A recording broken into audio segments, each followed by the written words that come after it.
오늘 말씀의 배경은 이렇습니다. 다윗이 사울에게 미움을 받아서 계속 도망 다니다가 그 전장 24장에서 드디어 사울에게서 이스라엘의 다음 왕으로 인정을 받게 됩니다. 그러나 안타깝게도 사울이 다시 마음을 돌이켜서 다윗을 쫓아오기 시작했습니다. 얼마나 힘들었을까요? 또야? 도대체 언제까지야? 이런 생각하지 않았을까요? 순복하는 것도 이제는 좀 쉽지 않았을 것 같습니다. 그렇게 쫓겨다니던 다윗은 사무엘의 장례식 이후에도 광야로 도망가 거기에서 지내고 있었습니다. 거기서 다윗과 함께한 사람들은 광야에서 없는 중에도 연약한 사람들을 도우면서 지냈습니다. 힘든 와중에도 대단하죠. 광야는 심한 모래바람과 같은 자연재해뿐만 아니라 강도들이 여행자들이나 목자들을 습격해서 약탈하는 일들이 자주 일어나는 곳이었습니다. 그러나 오늘 본문의 대표적인 등장인물 3명 중에 한 명인 나발의 목자들과 그의 양들은 다윗과 함께하는 사람들 덕분에 양 한 마리도 잃지 않고 광야 가운데 양들을 잘 키우면서 지낼 수 있었습니다. 나발은 다윗에게 은혜를 입은 거죠. 그렇게 나발의 목자들뿐만 아니라 여러 사람들을 함께 도우면서 광야에서 지내던 다윗은 자신이 지키던 나발의 양들이 드디어 양털을 깎는 시기가 왔다는 소식을 듣게 됩니다. 오랜 기간 동안 열심히 키운 양들의 털을 드디어 거두어 드리는 날입니다. 그래서 이때 양털을 깎는 힘든 작업 후에 술과 음식이 가득한 잔치상을 차리는 굉장한 잔치가 벌어지게 됩니다. 그래서 다윗은 자기와 함께하는 사람들 중에 10명을 나발에게 보내서 잔치 음식과 술을 좀 나누어 달라고 이야기합니다. 굉장히 오랜 기간 동안 나발의 목자들과 양을 지켜줬으니까 나발은 흔쾌히 다윗에게 음식을 내어줄 만도 합니다. 그러나 나발은 그 요청을 듣자마자 다윗을 무시합니다. 다윗이 누구냐? 이새의 아들은 누구냐? 이렇게 말하면서 다윗을 아주 노골적으로 또 의도적으로 무시하고 있습니다. 다윗을 모르는 것 같지 않죠. 다윗이 누구냐고 물어보면서 다윗 아버지의 이름을 알고 있잖아요. 근데 그 이후에 다윗이 진짜 뚜껑이 열릴 정도로 화가 나게 만드는 말을 하는데 요즘은 주인에게 도망간 종들이 많도다. 라고 하면서 다윗이 사울에게서 도망 다닌 신세라는 것으로 다윗을 아주 심각하게 모욕을 합니다. 이런 나발. 이 나발. 안 그래도 24장에서 다음 왕으로 인정받은 후에도 계속 도망을 다니고 있고 선지자 사무엘이 죽은 장례식 이후에도 도망 다니고 있어서 이런 상황이 화가 나는데 나발이 지금 다윗의 발작 버튼을 누르고 맙니다. 그러자 다윗의 분노가 머리 끝까지 치솟습니다. 빠밤빰빠밤 빠밤빰빠밤 긴장이 고조되고 다윗은 이 모욕을 죽음으로 갚기로 합니다. 너희는 모두 칼을 차라 말하고 다윗도 이제 칼을 찹니다. 그리고 자기들과 함께한 600명 중에 400명과 함께 나발을 죽이러 올라가기 시작합니다. 우리도 새로운 환경을 접하게 되고 새로운 사람을 만나고 새로운 일들을 시작할 때 적응하면서 꽤 많은 분노를 느끼게 됩니다. 회사에 꼭 한 명씩 있다는 꼰대 상사. 우리 교회는 없는데요. 그런 사람을 만나 진짜 없습니다. 네. 그런 사람을 만나 분노하게 되고 새로운 일을 시작하면서 할 줄 모르는데 제대로 배우지도 않았고 가르쳐 주지도 않았고 혼나면서 또 분노하게 되고 또 새로운 선생님을 만나고 새로운 친구들을 만나면서 나랑 잘 맞지 않아서 분노하게 되고 새로운 공부를 하면서 너무 어려워서 분노하게 될 때도 있습니다. 그때 오늘 본문의 이야기를 통해 스스로 분노를 극복할 뿐만 아니라 더 나아가 여러분들을 통해 여러분들의 학교가, 여러분의 학급, 반이, 가정이, 직장이, 여러분들의 주변에 평화가 이루어지는 복된 삶을 살아가는 여러분들이 되길 예수님의 이름으로 축복합니다. 나발의 하인들 중에 다윗이 화가 나서 저승사자처럼 우리를 죽이러 칼을 차고 오고 있다는 것을 알게 된 하인이 있었습니다. 하인 입장에서는 다윗에게 굉장히 미안한 상황이죠. 광야에서 자신들을 몇 번이나 구해주고 계속해서 지켜줬습니다. 그래서 준비한 수많은 음식들 중에 조금만 나눠주면 되는데 그러지 못했기 때문에 굉장히 미안한 상황이죠. 그렇다고 지금 다윗에게 모두가 죽게 될 만큼 잘못한 것은 아니었습니다. 잘못이 있다면 그래서 사과를 해야 한다면 그 사람은 오직 나발뿐이죠. 그러나 그때 나발의 아내 아비가일이 등장합니다. 우리는 이 아비가일의 모습을 잘 보고 배워야 합니다. 아비가일은 다윗의 분노를 가라앉히기 위해 잔치 음식을 가득 싸서 나귀에 싣습니다. 600인분의 음식을 준비했는데 이렇게 빠르게 준비할 수 있었던 이유는 이미 잔치 음식이 넘쳐났기 때문이죠. 나발이 다윗에게 충분히 음식을 나누어 줄 수 있었던 겁니다. 그러니 다윗이 화가 났던 거죠. 그래서 아비가일은 다윗이 이곳에 도착하기 전에 미리 만나기 위해 떠납니다. 그리고 다윗을 만나자 급히 나귀에서 내려 엎드려 얼굴에 땅을 대고 공손이해를 갖추죠. 그리고 말하길 나발은 원래 미련한 자입니다. 나발은 신경 쓰지 마시고 이 여종에게 벌을 주세요. 이렇게 이야기합니다. 그리고 여기서부터 중요한데요. 뭐라고 하냐면 하나님이 다 해주실 거라고 말합니다. 다윗의 원수들은 하나님께서 친히 보복해 주신다고 말합니다. 그러니 당신의 손에 피를 묻히지 말고 하나님께 맡기라고 말하면서 다윗이 잊고 있었던 하나님을 생각나게 했습니다. 특히 29절에 보면 내 주의 원수들의 생명은 물매로 던지듯 여호와께서 그것을 던지시리라. 물매로 던지듯 이런 표현을 통해 다윗은 절대 이길 수 없을 것 같았던 골리앗과의 싸움에서도 이기게 해주신 하나님을 아비가일을 통해 생각나게 되는 겁니다. 다윗은 지금까지 어렸을 때부터 사울과 함께 있을 때에도 사울에게 쫓기던 때에도 항상 하나님만 바라보고 의지하던 사람이었습니다. 예배하는 자였고 순복하는 자였습니다. 분도하는 자도 아니었고 더더욱 보복하는 자도 아니었습니다.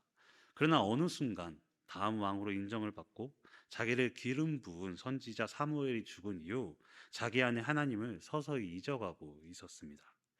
그래서 분노하게 되었고 그냥 보복이 아니라 그 집의 모든 남자의 목숨을 끊으러 올라가는 피해 보복을 하고자 했습니다.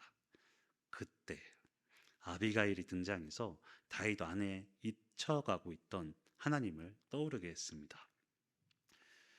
지금도 그런 선생님이 계신 줄 모르겠지만 제가 학교를 다닐 때 학교에 대표적으로 무서운 선생님들이 한 분씩 계셨습니다. 호랑이 선생님이라고 말하긴 하지만 그렇다고 그런 선생님들의 별명이 호랑이 선생님 뭐 이렇게 재미가 없었던 것 같지는 않아요. 제가 기억하는 선생님 별명들은 한 번 걸리면 죽는다 그래서 독사, 그리고 독사랑 똑같아요. 한 번 걸리면 죽는데 얼굴이 하얗셨어요. 그래서 백사. 그리고 저 땐 두발 규정이라는 게 있었어요. 머리카락 길이의 규정이 있어서 항상 가위를 들고 다니시는 분이 계셨는데 이분이 남자의 자존심 구렛나루를 자꾸 자르셔가지고 머리카락과 함께 마음의 비수를 꼽는다 그래서 쌍칼 선생님. 또 빠지지 않고 나오는 별명이 죄송해요. 제정신이 아닌 강아지를 세 글자로 줄이면 네. 지금 뭐 여러분들 머릿속에 있는 그거와 또 저승사자 이런 별명을 가진 선생님들이 꼭 있었어요. 제가 다니던 초등학교에도 굉장히 유명한 호랑이 선생님이 계셨습니다. 이 선생님의 별명이 저승사자였어요. 이분은 매년 초등학교 4학년을 맡고 계셨어요. 그래서 이 선생님 때문에 3학년을 지나 이제 4학년이 되는 우리 부서 애들인데요. 네. 이제 4학년이 되는 친구들이 매년 크게 긴장했고 이 선생님이 몇 반을 맡으시던 그 반만은 무조건 피하길 원했고 가능하면 이 교실에서도 최대한 멀리 떨어지는 걸 원했습니다. 거의 모든 학생이 특히 형, 누나, 언니, 오빠가 같은 학교를 다녀서 이 선생님에 대해서 얘기를 많이 들은 친구들은 더 걱정하고 무서워하곤 했습니다. 요즘에도 그러는지 모르겠는데 저 학교 다닐 때는 뛰어다니다 보면 학년을 넘어가는 경우도 있잖아요. 그런데 저희 학교는 다른 학년 복도를 다니기만 해도 걸리면 선생님께 혼났었습니다. 근데 놀면서 정신없이 뛰어놀다 보면 다른 학년 복도로 넘어갈 때도 있었죠. 그럼 복도를 뛰어다니다가 자기 학년보다 높은 학년 복도로는 감히 뛰어넘지 못하고 자연스럽게 자기보다 저학년 복도를 가로지르곤 했습니다. 근데 5학년들도 6학년들도 감히 건너지 못하는 곳이 있었는데 바로 4학년. 특히 그 선생님 반 앞에 있는 복도로는 절대 뛰지 않았고 지나가는 경우도 별로 없었습니다. 한 번 걸리면 죽어요. 근데 안타깝게도 4학년 시절 저는 저승사자 선생님 반이 되었습니다. 우리 반은 선생님이 부르시면 벌떡 일어나면서 네! 라고 외치고 자기 이름을 크게 외쳐야 했습니다. 그러니까 저를 부르시면 "네, 강신영!" 이렇게 외쳐야 했습니다. 이상하죠? 네. 지금 생각해도 이상한데 예. 약간 군대 가니까 이해가 되더라고요. 예. 군대에서 저를 누가 치면 "이병 강신영." 뭐 이렇게 했었으니까. 우리 반 분위기가 마치 군대 훈련소 같았습니다. 그리고 저승사자 선생님이 저승사자 선생님은 전화 받으실 때 "여보세요?"라고 안 받으시고 "말해라." 이렇게 전화를 받으셨습니다.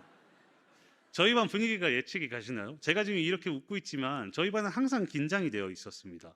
저승사자라고 불렸던 이유도 우리 반 분위기가 저승 같았기 때문이었어요. 근데 이 선생님이 가장 우리를 힘들게 했던 것, 이것 때문에 학교에서 유명했었는데 가끔 우리 반은 선생님이 갑자기 눈을 감으라고 하셨습니다. 그리고 뭔가 잘못한 일이 있으면 "이거 잘못한 사람 나와." 라고 하시면서 분노하시는 경우가 꽤 자주 있었습니다. 근데 아무도 나오지 않으면 모두에게 어떤 벌이 가해지고 그 상황이 길어지고 선생님은 점점 더 크게 분노하시고 결국 겁이 많은 친구들은 아무 잘못도 안 했지만 눈을 감은 상태에서 그 공포스러운 분위기를 느껴야 했고 눈물을 흘리기도 하고 결국 억울하게 모두가 매를 맞는 상황이 벌어지기도 했습니다. 그럼 그때 아무나 손을 들고 나가면 해결되지 않겠습니까? 하지만 보통 쉽게 자기를 희생하려고 하지 않죠. 그리고 선생님이 조금 무서워야죠. 네. 그래서 지금까지는 그런 학생이 없었다고 합니다. 그러나 제가 4학년 때 저희 반에는 예수님을 잘 믿고 교회를 열심히 다니고 정말 착한 친구가 있었습니다.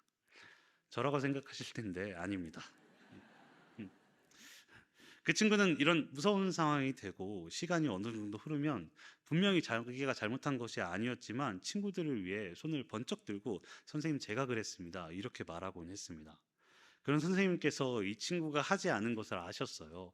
그러나 굉장히 기특해하는 눈빛을 그 친구에게 보내면서 발바닥을 2대 때리시곤 앞으로 조심하라고 방긋 웃으시면서 그 공포스러운 분위기를 끝내곤 했습니다. 그럼 우리 반에는 평화가 찾아왔어요. 음. 그 친구 때문에 저승사자 선생님이 좀 변하셨습니다. 이제 우리는 그 공포스러운 분위기, 눈 감고 "이거 한 사람 나와." 막 이런 말들을 듣지 않게 됩니다. 왜냐하면 선생님이 "이거 잘못한 사람 나와." 라고 분노하실 때마다 그 친구가 손을 들고 나가서 대신 맞아줬거든요. 그래서 선생님은 이제 잘못하여 분노하는 일이 있으면 그냥 잘못한 친구를 직접 불러서 혼내시고 들어가게 하셨습니다. 그랬더니 저희 반 분위기가 저승이 아니라 정말 평화로워졌습니다. 지금까지 잘못한 친구는 자기가 안 맞아도 되니까 계속 잘못을 했었고 그 친구는 선생님이 분노하시는 속에서도 계속해서 대신 맞아줬었는데 이제 잘못하면 직접 맞아야 되고 이제 잘못하는 친구가 거의 없어지게 됩니다. 그래서 정말로 평화로워졌습니다. 그래서 그 친구가 다니는 교회 전도 축제를 하는데 우리 반에서 교회를 다니지 않는 대부분의 아이들이 그 친구를 따라 교회에 다니기 시작했고 또한 저와 함께 예수님을 믿던 같은 반 친구들도 그 친구를 본받아 좀 착하게 살고자 노력하게 되었습니다. 잘 사니? 신자는 나발처럼 다른 사람을 무시해서 화를 내게 하는 사람이 아닙니다. 다시. 신자는 나발처럼 다른 사람을 무시하고 모욕해서 화를 내게 하는 사람이 아닙니다. 또한 신자는 복수, 보복, 분노하여 관계를 깨트리는 사람이 아닙니다. 오히려 분노를 극복할 뿐만 아니라 더 나아가 우리 죄를 대신 지시고 십자가에 달려 죽으신 예수님을 따라 희생하고 하나 되게 하신 것을 힘써 지키며 평화를 이루기 위해 노력해야 합니다. 이제 새학년 새학기를 앞두고 있습니다. 여러분은 이제 새롭게 시작될 새로운 삶에서 어떤 삶을 사시겠습니까? 나발과 아비가일을 만나기 전에 다윗처럼 무시하고 모욕하고 분노하고 복수하고 보복하여 여러분들 때문에 여러분이 속한 곳에 계속 싸움이 일어나고 다투고 욕하고 뒷담화하고 욕심부리고 관계가 깨지고 그래서 가기 싫고 함께하고 싶지 않고 이런 삶을 이루어 가시겠습니까? 아니면 아비가일과 아비가일을 만난 후에 다윗처럼 평화를 이루기 위해 최선을 다하며 겸손히 하나님을 생각하고 지금까지 우리의 삶을 인도하신 하나님을 생각나게 하고 하나님의 행하실 일들을 의지하고 그래서 여러분이 속한 곳에서 우리들 덕분에 주님의 평화가 있는 그런 삶을 이루어 가시겠습니까? 건강한 교회, 영향력 있는 교회에서 신앙생활하고 있는 우리가 진짜 삶에서 블레싱 라이프, 선한 영향력을 끼치며 복의 근원이 되어 우리를 통해 평화가 임하길 바랍니다. 다윗이 하나님을 잊어갈 때 분노했고 복수하려 했습니다. 보복하려 했습니다. 그래서 나발의 하인들은 죽음의 공포에 떨어야 했고 아무런 죄를 짓지 않았던 아비가일은 하나님을 잊은 다윗 때문에 두려움에 떨다 자존심을 다 버리고 땅에 머리를 대고 호소해야 했습니다. 하나님을 잊어버리면 우리도 분노할 거고 복수할 거고 보복할 겁니다. 그럼 우리가 속한 곳에 우리 때문에 복을 주고 복이 넘치기는커녕 우리 때문에 평화가 깨지고 관계가 깨지고 행복하지 않을 겁니다. 그리고 아무도 우리에게 주님을 느끼지 못할 겁니다. 그러나 다윗이 아비가일을 통해 하나님을 다시 생각하게 될 때 오늘 읽은 말씀처럼 나발의 집에 평화가 임했습니다. 그리고 다윗은 다시 하나님께로 돌아갔습니다. 하나님을 생각하면, 하나님을 바라보면 우리가 속한 곳에 우리 때문에 평화가 임할 겁니다. 그러니 우리 안에 계셔서 우리에게 하나님을 생각나게 하시며 분노를 극복하게 하시며 더 나아가 우리가 새롭게 시작될 블레싱 라이프, 복된 삶, 선한 영향력을 주는 삶, 평화를 이루는 삶을 위해 지혜 주시고 능력 주실 우리 안에 아비가일 성령님을 의지하며 또한 우리 한 명 한 명이 아비가일 되어 우리가 속한 모든 공동체 가운데 하나님을 생각나게 하고 하나님이 주신 은혜를 기억나게 하고 그래서 우리를 통해 단지 분노를 극복하는 수준이 아니라 더 나아가 우리가 속한 모든 공동체 가운데 평화가 임하길 예수님의 이름으로 축복합니다.